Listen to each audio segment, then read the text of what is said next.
Before the world had weight, it had no shape. Before it had shape, it had no name. And before anything could be called order, there was only the vast, unfinished silence of existence itself. In that silence, the first great forces moved like thoughts without a mind. Not gods, not kings, but something older, something closer to the idea of being than being itself. Among them existed the race known as the Titans, not as rulers in the way later ages would understand, but as expressions of the world before it learned how to divide itself. And within this ancient generation stood Atlas, not yet burdened, not yet defined by suffering, not yet separated from anything that could be called fate.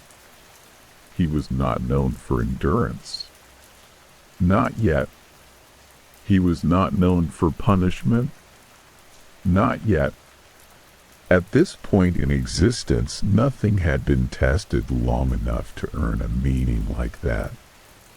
Atlas was simply part of a world that still felt infinite. A world where even power had no opposition because opposition itself had not fully taken form. The Titans existed in a reality where existence was still expanding into itself, where sky, earth, and time were not separate concepts but overlapping layers of something unfinished. And in that unfinished world, Atlas stood as something immense but unchallenged. Strength had not yet been measured against loss, and so it did not yet know what it would become. But even in this age before conflict, there were quiet fractures forming beneath reality. A shift that could not be seen directly, only felt like pressure behind the horizon. Because existence, even in its earliest form, does not remain still. It moves toward structure, toward definition, toward separation. And separation always begins as tension. From beyond the older order of Titans, something new was rising. A different kind of force. Not born from primordial vastness, but from something sharper, more defined, more deliberate. This rising power would later be known as the Olympian order. And at its center was Zeus, though in this moment even his name had not yet fully become what it would later represent. What mattered was not identity. It was direction. The world was beginning to divide into sides that did not yet understand themselves as enemies. But tension does not require awareness to exist. It only requires imbalance. And imbalance, once it begins, does not stop growing. Among the Titans, there was no immediate understanding that something final was approaching. Only a gradual recognition that the world was no longer expanding in all directions equally. Something was pressing upward against the old order. Something that did not belong to the same beginning. Atlas felt it, though not in words. Not in thoughts. But in the subtle shifting of reality itself, like a mountain sensing distant earthquakes long before they surface. The others spoke of strength, of continuity, of dominion over what already existed. But Atlas even then carried something quieter beneath his presence. A stillness that would later become essential. Not yet burden, not yet punishment, but a kind of readiness, as if existence itself was preparing him for a shape he had not yet been forced to take, Far away, the emerging Olympian force gathered itself into something sharper, more unified, more defined against the older, vast, and scattered Titan existence. What was forming was not just a rebellion, it was a redefinition of order itself. And when order changes, everything beneath it is forced to respond. Still, for now, there is no war, no breaking of worlds, no collapse of generations, only the slow, invisible tightening of reality, a pressure building across time. And Atlas remains within it, standing in a world that still believes it is infinite, even as infinity begins to narrow. Because before burden can exist, there must first be something heavy enough to create it. And somewhere beyond the horizon of this ancient age, that weight is already beginning to form. Not yet carried, not yet assigned, but inevitable all the same. Time does not announce when it changes direction. It simply begins to feel different. In the world of the Titans, that difference arrives first as distance, a widening space between what is known and what is becoming. The age of Atlas is still unbroken. The Titans still believe in continuity, in permanence, in the idea that what exists has always existed in the same form. But beneath that belief, something is reorganizing reality. Not loudly, not suddenly, but with the patience of inevitability. From the younger generation of divine forces, a new structure rises. At its center stands Zeus, not yet the ruler of a finished world, but the force around which a new definition of order is forming, where the Titans represent vastness without boundaries. The rising Olympian force represents structure with intent, and those two concepts cannot remain aligned forever. At first, it is not called war. There are no declarations, no final breaking point, only tension that increases until it begins to resemble something else. Among the Titans, there is disagreement, but not fear. They are ancient enough to believe they are beyond replacement. They have seen the world before shape. They have seen existence before definition. And so they assume nothing can truly replace them. But Atlas feels something different. Not prophecy, not certainty, something more subtle. A pressure in the structure of reality itself, as if existence is slowly turning inward. As if the world is preparing to choose a direction and leave the rest behind. The Titans speak of strength as if it is enough. They speak of dominance as if it is permanent. But permanence is only a belief that has not yet been tested by time. And time is already moving against them. The Olympian force does not expand like the Titans once did. It organizes. It defines. It separates. Where Titans are vast, Olympians are precise. Where Titans are endless, Olympians are focused. And in that difference, conflict is already born. Not as an event, but as structure. Atlas stands within the Titan world as this change unfolds.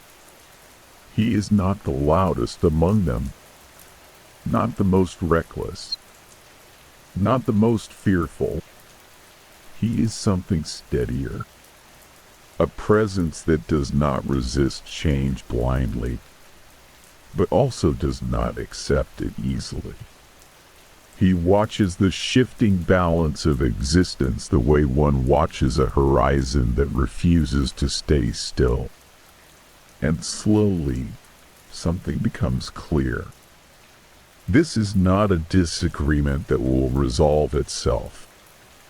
It is a transformation of reality itself, a rewriting of what power means, a rewriting of what survival requires. And somewhere beyond thought, beyond allegiance, beyond identity, Atlas begins to understand that every force that rises eventually meets resistance, even if that resistance comes from time itself. As the Olympian order strengthens, the Titans begin to fracture in smaller ways, not yet in war, but in certainty. Certainty begins to split first. Some Titans believe in confrontation. Others believe in endurance. Others believe nothing will truly change. But belief does not slow transformation. It only delays recognition of it. Atlas remains among them as the pressure grows heavier. Not physically, not yet, but conceptually, as if the world itself is leaning into a shape that no longer includes the Titans in the same way.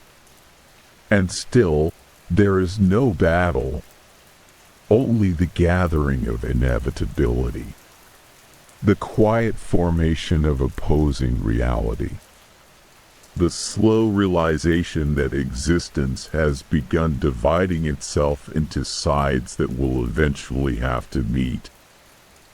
And when they meet, it will not feel like a choice. It will feel like consequence.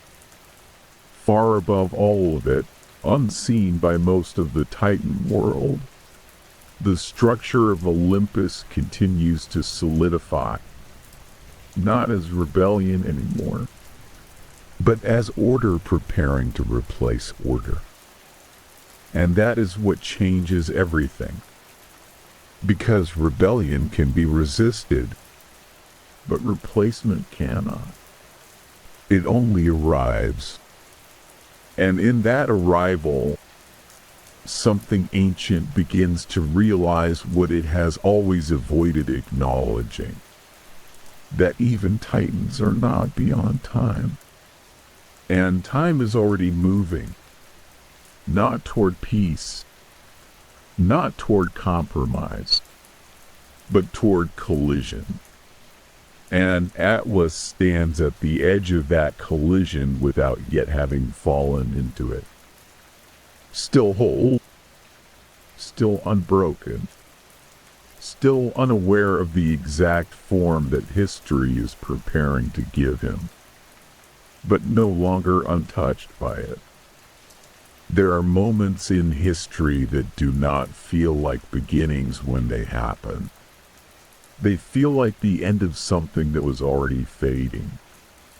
For the world of the Titans, that moment arrives without announcement, without warning, without ceremony. It begins simply as pressure becoming visible. The war between generations finally takes shape. On one side stand the Titans, ancient forces of vast existence, shaped from a time when reality had not yet learned to divide itself. On the other side stands the rising Olympian order led by Zeus, no longer merely a presence of change, but a fully formed structure of new authority.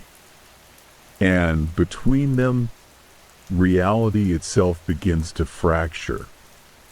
At first, it is not understood as war. It is understood as disruption, as imbalance, as the world behaving differently than expected. But soon, understanding becomes irrelevant, because what begins cannot be reversed. The Titanomachy does not start in a single place. It spreads across existence like a shift in the laws that hold everything together. Mountains tremble without reason. The sky feels closer and heavier. The boundaries between domains lose clarity. It is as if the universe itself is uncertain which form it is supposed to maintain. Within the Titan ranks, confusion spreads slowly at first. Not fear, not yet, but something more dangerous. Doubt. Atlas stands among them as the first true waves of conflict begin to manifest. He does not rush forward blindly. He does not retreat. He observes. Because even in war, understanding comes before action for those who see beyond the moment. And what he sees is not just battle. It is transformation. Titans are no longer simply beings of ancient origin. They are becoming remnants of an older definition of reality, and the Olympians are no longer challengers. They are becoming the framework of what comes next. The clash begins across realms, not localized, not contained. It is everywhere at once. Existence itself becomes the battlefield. The sky is no longer passive. It responds. It resists. It breaks. The earth beneath the Titans no longer feels stable. It shifts as if it is choosing sides. And through all of it, Atlas moves. Not as chaos. Not as destruction. But as force guided by weight older than thought. He stands within the Titan resistance as one of its enduring presences. Not the loudest, not the most destructive, but one of the most constant. Where others break into rage or despair, Atlas becomes something steadier. A point in collapsing structure that refuses to disappear immediately. But even endurance has limits it does not recognize until they are crossed. As the war deepens, the Titans begin to fall back. Not all at once, but gradually. Like a world losing its ability to remain whole. Olympian order is not just fighting them. It is replacing them. Every strike is not only destruction, it is redefinition. Every victory is not only conquest, it is restructuring reality. And Atlas begins to understand something that cannot be unlearned. This is not a war for dominance. It is a war for existence itself. One version of reality cannot coexist with the other. And so everything must choose. The Titan world, once endless, begins to feel enclosed. Corners appear where there were none before. Limits emerge where infinity once existed. Even time begins to feel uneven. Some moments stretch. Some collapse. And in that instability, Atlas feels the first true weight of what is happening. Not yet punishment, not yet burden, but loss. loss of continuity, loss of certainty, loss of the world as it once was. Around him, titans fight, fall, resist, and fracture under the expanding force of Olympus. And at the center of it all, Zeus continues to solidify his place not just as opponent, but as future. Because the war is no longer about victory alone. It is about what comes after victory. And that is what makes it irreversible. Atlas fights as the Titanomachy consumes everything. But even as he resists, something deeper inside him begins to recognize the truth forming beneath the chaos. The old world is not being defeated. It is being replaced. And replacement leaves no room for what came before, only for what remains after. As the conflict reaches its full scale, reality itself bends under the weight of opposing forces. And Atlas, standing in the center of collapsing age and rising order, begins to approach the moment where everything he is will no longer belong to the world that shaped him. Not yet punished, not yet chosen, but already moving toward a fate that has begun to recognize him. There comes a point in every war where fighting stops feeling like progress and starts feeling like memory breaking apart in real time. For the Titans, that point arrives not as a single defeat, but as a slow unraveling of everything they believed could not end. The Titanomachy no longer feels like conflict between equals. It feels like replacement taking form through destruction. On one side stands the ancient generation, born from a world that still remembered infinity in its purest form. On the other stands the rising order of Zeus, no longer just opposing force, but the shape of what reality is becoming. And between them, the old world begins to collapse into its final states. The Titans do not fall all at once.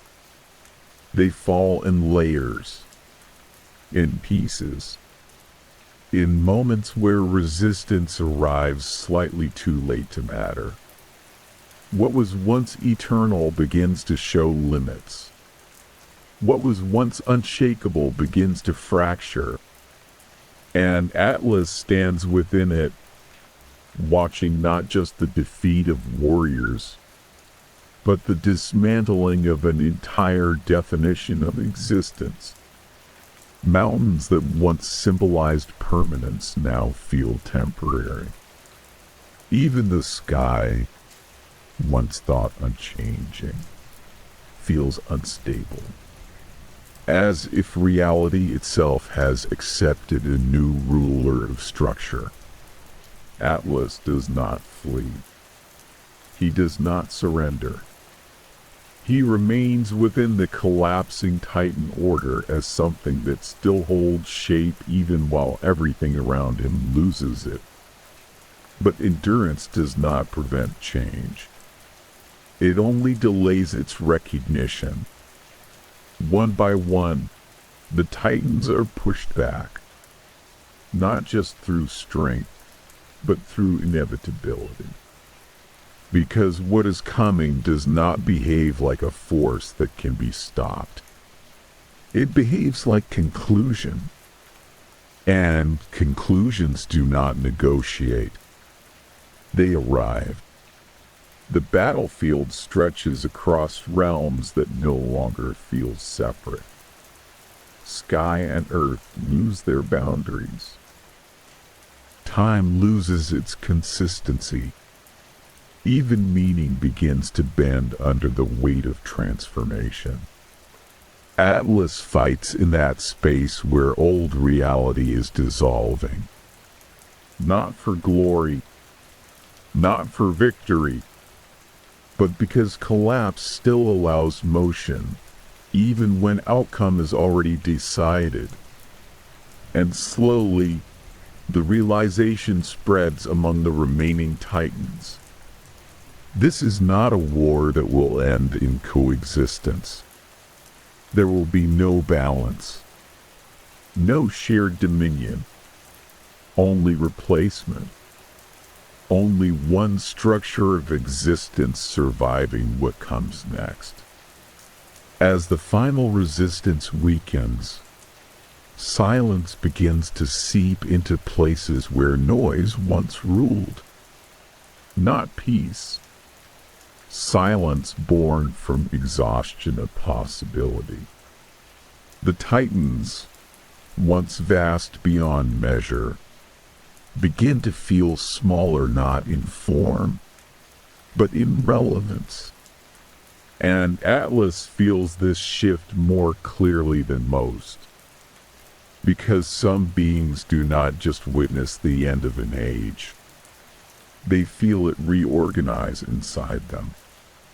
Eventually, resistance collapses in its final forms. Not in a single decisive moment, but in a series of endings that feel almost identical, each one confirming what the last already implied. The world of the Titans is no longer stable. It is no longer dominant. It is no longer central. It is ending. And in that ending, something colder than defeat begins to form. Not destruction, judgment. Because victory is not the final stage of war. Structure is. And Zeus does not simply end the Titanomachy. He reorganizes existence after it. Atlas, standing among the remnants of his fallen world, does not yet know what specific shape his fate will take. But he understands the direction of it. The old order is not just being removed. It is being assigned meaning within the new one. And meaning, once imposed, becomes something heavier than war ever was. The battlefield falls quiet in places where Titans no longer stand. And in that quiet, Atlas becomes aware of something approaching that is not part of combat anymore. Something final. Something defined. Something that does not belong to the language of war. It belongs to consequence. And consequence, unlike battle, does not end when resistance stops. It begins when resistance ends. Defeat does not always arrive as collapse. Sometimes it arrives as silence that refuses to leave. After the Titanomachy, the world does not feel destroyed. It feels reorganized, as if reality itself has been rewritten in a language only victory can speak. The age of the Titans is no longer contested. It is concluded, and above everything that remains stands Zeus, not only as conqueror, but as the force deciding what existence will now mean. For those who survived the fall, survival is not freedom. It is waiting. Among them stands Atlas, not as a ruler, not as a victor, but as something that has not yet been assigned its final form. The war is over, but consequence has not yet spoken fully. That silence is the most dangerous kind. because it allows understanding to grow before it becomes reality.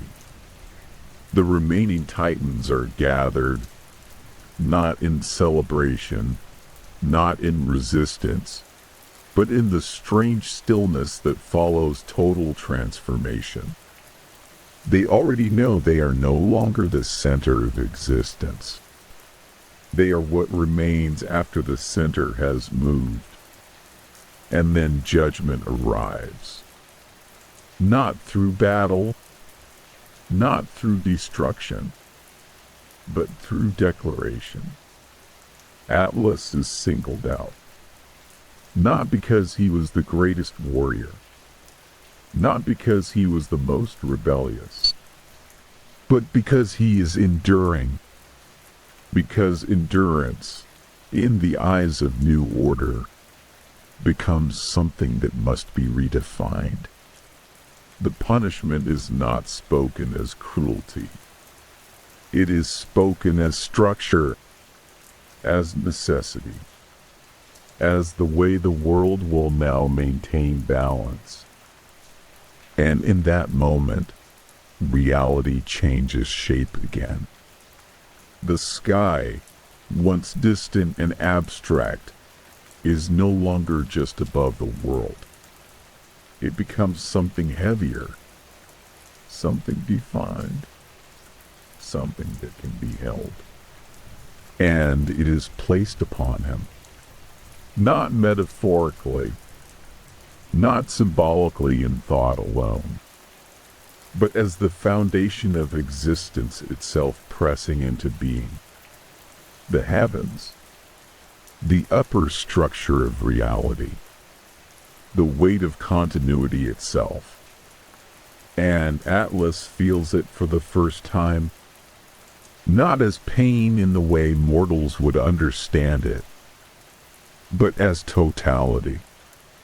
As if everything above existence has chosen a single point through which it will remain supported. And that point is him. The moment is not loud. There is no dramatic collapse. No final resistance. Only the sudden, absolute shift from possibility into permanence. From being someone who exists within the world to being what holds part of it in place. The transition is so complete that even thought struggles to follow it. Atlas does not fall. He does not break. He becomes still. And in that stillness, the world above him settles into a new position. Stars, sky, distance, all of it now rests upon something that can no longer step away. Time does not pause to acknowledge the change. It simply continues. Because existence does not require permission to move forward. It only requires structure. And Atlas has become part of that structure. Around him, the world continues under Olympian order. New systems rise. New definitions form. New reality spreads across what remains of the old. But above it all, something ancient now carries what others will never feel directly. The weight of everything above. Not as punishment in the human sense, but as eternal function. And slowly, realization begins to form inside him. This is not a sentence that will end. It is not a phase of suffering. It is continuity enforced through burden. A role without release. A state without transition. A moment that does not move forward because it has become the thing that defines forward itself. And as the world beneath him stabilizes into its new age, Atlas stands alone in a position that no longer belongs to time, only to necessity. And necessity does not change. It only remains. Time does not move the same way when nothing around you is allowed to change. For Atlas, the world no longer feels like a place that lives. It feels like something that passes over him. Above him, the heavens remain fixed in their endless structure. The sky is no longer distance. It is weight. It is presence. It is everything that continues without asking permission to be carried. Below him, the world of mortals shifts constantly. But those shifts no longer reach him in any meaningful way. They happen beneath the burden, not within it. What once was a battlefield of gods and titans has become something far more silent. A stable order shaped by Zeus, where reality no longer fights itself openly. It simply continues in its new form. And Atlas remains fixed at the point where continuation is anchored. At first, there is still awareness of time. Moments can be distinguished. The passing of days can be sensed through subtle changes in pressure. But slowly, even that begins to dissolve. Because when nothing around you moves in relation to your position, movement stops being measurable. Time becomes something observed, not experienced. Civilizations rise beneath him. Entire ages unfold like distant thoughts that never fully reach where he stands. Cities are born. They grow. They collapse. They are replaced. And through all of it, Atlas remains unchanged in function. Not because he is unaffected, but because change has no space to manifest in him anymore. He is no longer within history. He is above it in the most literal sense. A fixed point around which everything else continues to rotate. The sky shifts with patterns that mortals will one day name and interpret. Stars trace paths that suggest meaning to those who look up and wonder. But Atlas does not look up. He cannot. The sky is not something to observe anymore. It is something that defines the limits of his existence. Over time, even memory begins to change its shape. What once felt like a life begins to feel like fragments of something that belonged to another version of reality. The Titanomachy becomes less like an event and more like a distant origin point that explains why everything is the way it is. Even the identity of Titans fades into abstraction. What remains is function. And Atlas' function is unchanging. He carries what cannot be moved. Not in moments, not in cycles, but continuously. And continuity without interruption becomes indistinguishable from eternity. There are no seasons here, no nights that bring rest, no mornings that signal renewal, only persistence. And persistence eventually removes the ability to measure anything against change. The world beneath him becomes almost unrecognizable over time. Not because it transforms too quickly, but because Atlas is too far removed to witness transformation as it is meant to be understood. everything becomes distant. Everything becomes layered in separation. And eventually, even distance loses meaning. Because distance implies comparison. And comparison requires reference. And Atlas has no reference point left except the burden itself. At some point, even the concept of waiting dissolves. Because waiting implies anticipation of change. And change no longer exists in relation to him. There is only continuation, only structure, only the endless maintenance of something that cannot fall. And slowly, something shifts within him. Not physically, not violently, but in the way identity begins to lose distinction from role. He is no longer Atlas who carries the sky. He is the act of carrying, and the sky is no longer something placed upon him. It is simply what exists above everything else, including thought, including memory, including time itself. And in that state, even isolation becomes incomplete as a concept. Because isolation implies separation from something. But there is nothing left from which he is separated. There is only vastness.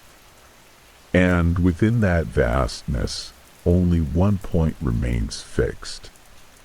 Not as punishment alone, but as permanence made conscious.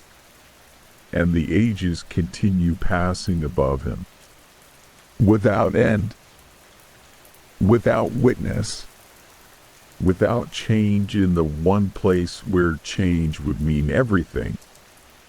There are moments in eternity when change feels impossible, not because the world refuses it, but because the idea of change itself has faded from relevance. For Atlas, existence has long since stopped resembling a journey. It has become structure, stillness enforced not by choice, but by necessity. Above him, the heavens continue their endless movement, not in direction, but in presence. Below him, the world of mortals continues to unfold in cycles that no longer touch him in any meaningful way. And then, for the first time in what feels like something beyond time, something different arrives.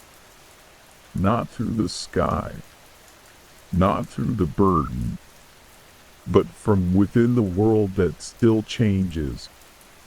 A mortal figure approaches, not like the titans of old, not like the gods of Olympus, but something between fragility and defiance. A hero shaped by trials rather than origins. This is Heracles. At first, Atlas does not interpret this arrival as important. Many things have moved beneath him across ages. Kings, cities, entire beliefs. All of them have passed without altering the structure above. But this presence feels different. Not in power, but in purpose. Heracles is not here to witness the burden. He is here because of it. A task has brought him to the edge of the world, to the place where the heavens and earth are separated only by what must be held in between.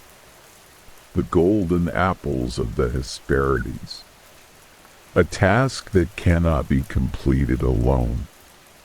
And so the story of Atlas, frozen in permanence, intersects once again with motion. For the first time in what feels like forever, a question is spoken near him that does not belong to gods or titans, only to necessity. And that question is simple. Who will hold the sky while the task is completed? The answer is not spoken immediately, because some truths do not require words. They only require recognition. Heracles looks upon Atlas not as a relic of a fallen age, but as something still present, still aware, still functioning within a role that defies all mortal understanding. And within Atlas, something shifts that has not shifted in ages. Not hope, not desire, something more fragile than both. The recognition that there is still movement in the world, even if it is not meant for him. The idea is dangerous, because it suggests a structure that might temporarily loosen, a burden that might be transferred, even if only for a moment. Heracles proposes what feels impossible within the logic of eternal punishment. A brief exchange, a momentary release, not freedom in full, but interruption of the infinite. And Atlas, for the first time in what feels like existence itself, considers what it would mean to move without holding, not as escape, but as absence of weight. Above him, the sky does not react. It cannot. It is not aware of negotiation. It is only presence. But beneath that presence, a decision begins to form that does not belong to the heavens or the earth. It belongs to the moment between them. Atlas agrees, not because he believes in freedom, but because even eternity can recognize variation when it appears. And so the burden is prepared to shift. For the first time since it was placed upon him, the sky will no longer rest solely on his existence. The idea itself is almost impossible to comprehend, because something that has never stopped cannot logically pause. And yet, within myth, even impossibility is allowed a brief shape. As Atlas prepares to release his hold, even for a moment, something ancient inside existence seems to lean closer. Not in approval, not in resistance, but in attention. Because moments like this do not happen often. When what was fixed begins to consider movement again, and what was eternal begins to imagine interruption. And in that fragile space between certainty and change, Atlas makes a choice that will define the illusion of freedom itself. Freedom does not always arrive as release. Sometimes it arrives as misunderstanding. For Atlas, the moment begins exactly as it was imagined. A shift in weight, a transfer of burden, a brief interruption in the endless structure of holding the heavens. Above him, the sky remains unchanged in essence. But for the first time in what feels like an eternity, it is no longer solely anchored by him. Below him stands Heracles, not as a god, not as a titan, but as something more uncertain than both. A mortal force briefly touching what mortals should never need to hold. The agreement is simple in form. Atlas will step away. Only for a moment. Only until the task is completed. The golden apples of the Hesperides still await retrieval. A task that requires presence elsewhere. A task that cannot be delayed. And so the exchange is made. Atlas steps forward from beneath the sky, and for the first time since eternity began pressing into him, the weight is no longer directly upon his existence. At first, there is nothing. No collapse. No resistance. No punishment. Only absence. And absence feels like something the mind cannot immediately understand. Because when a burden has defined every moment of existence, its removal does not feel like freedom. It feels like disorientation. Heracles, now standing in his place, feels the heavens settle into new alignment. And Atlas, for the first time, stands without direct contact with the sky. It should be freedom. It resembles it, but it is not yet understood as such. Atlas moves. Slowly. Carefully. As if even motion itself must be relearned. But something subtle begins to shift in the structure of his awareness. The world does not feel lighter. It feels unfamiliar. And unfamiliarity can resemble hope only from a distance. Heracles completes his task. Time passes in a way that no longer feels anchored to Atlas' burden. Moments become unclear. Sequences lose sharpness. And then, as all things in myth eventually must, the exchange concludes. The task is finished. The apples are secured. The purpose that allowed the brief suspension of structure is complete. And then comes the return. Heracles speaks, not with deception in tone, but with simplicity that hides inevitability. The sky must be held once more. But there is hesitation in Atlas.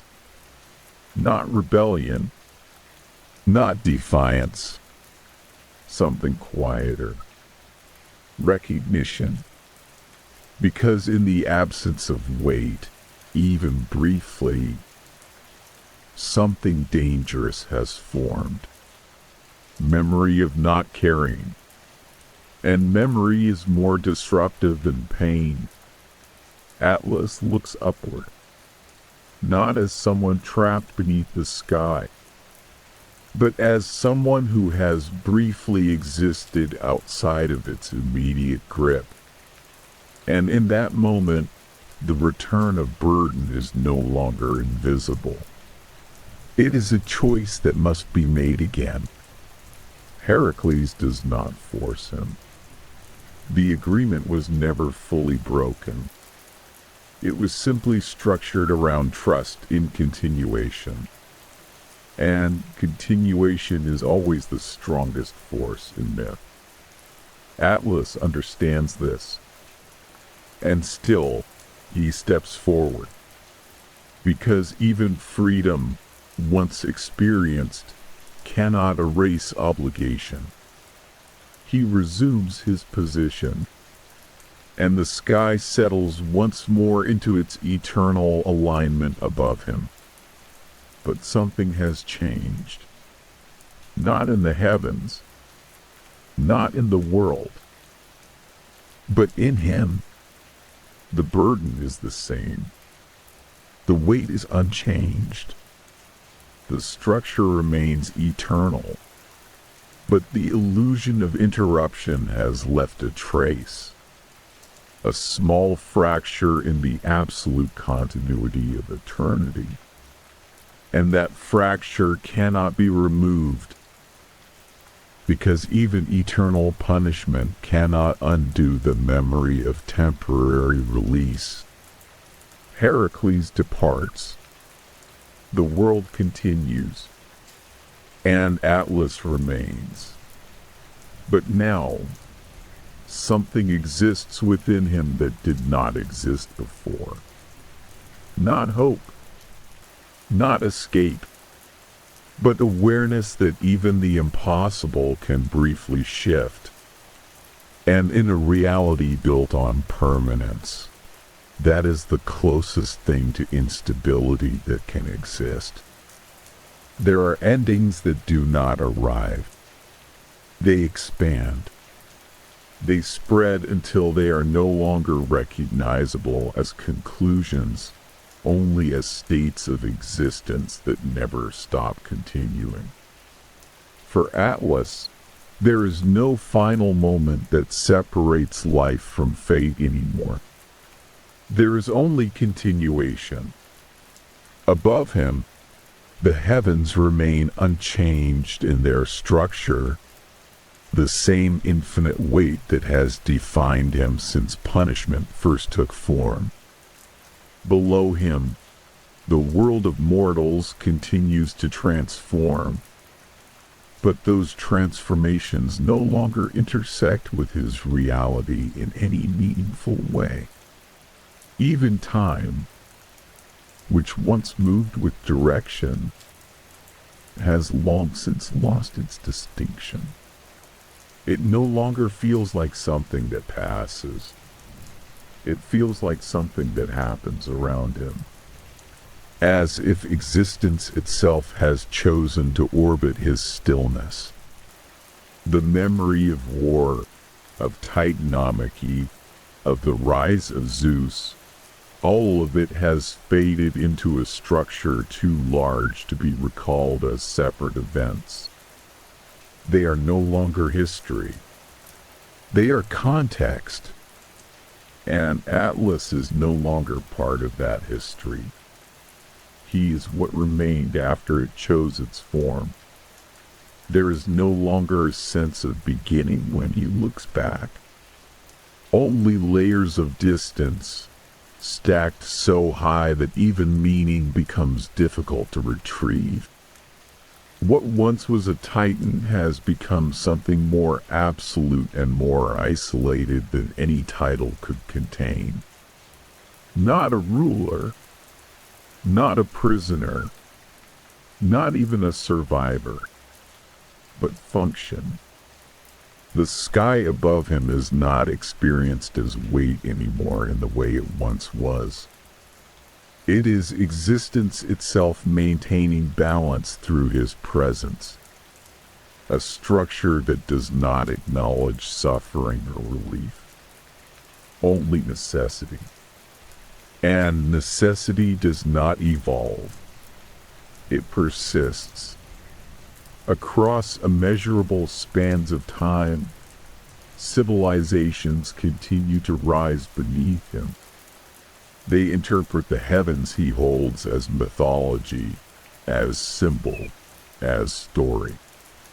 They give it meaning without ever touching its reality. And perhaps that is the closest thing to understanding that will ever exist. Because from below, Atlas becomes legend. From above, he remains function.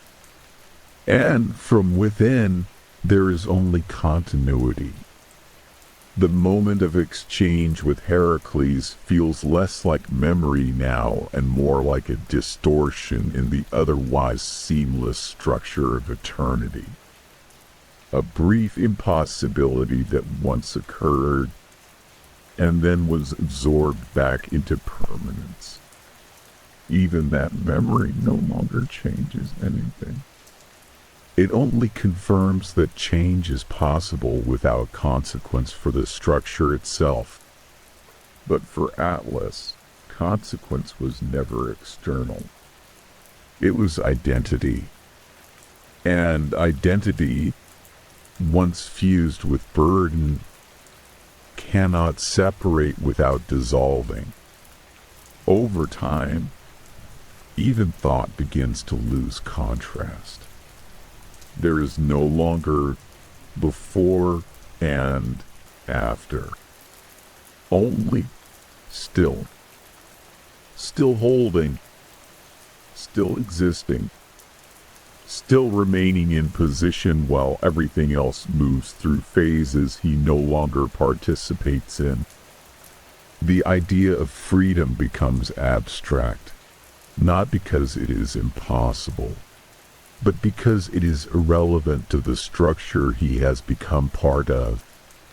Freedom implies movement. Movement implies separation from role. But Atlas is no longer separate from what he does. He is what the doing has become. And slowly, even the distinction between punishment and existence fades. Because punishment suggests an alternative. And in endless continuity, alternatives cease to exist. Only the function remains. The sky does not press upon him as an active force anymore. It is simply there. And he is simply there beneath it. Two parts of the same unchanging arrangement that define each other without opposition. If there is tragedy in this, it is no longer loud. It is not expressed in collapse or resistance. It exists in permanence, in the absence of deviation, in the absence of anything that could be called ending. And yet, within that permanence, something paradoxical survives. Not hope, not defiance, but meaning. Because even in eternal burden, existence continues to assert itself in form. And Atlas, though no longer changing, remains aware in the only way awareness can survive within infinity, by becoming identical with what it endures. There is no final release, no final collapse, no final transformation. Only continuation without interruption. And in that continuation, the myth does not end. It simply stops needing to be told. Because Atlas is no longer a story. He is what remains when stories no longer move forward. He is the weight that defines the sky, and the silence that defines everything beneath it. And in that silence, eternity continues, without beginning, without conclusion, only presence.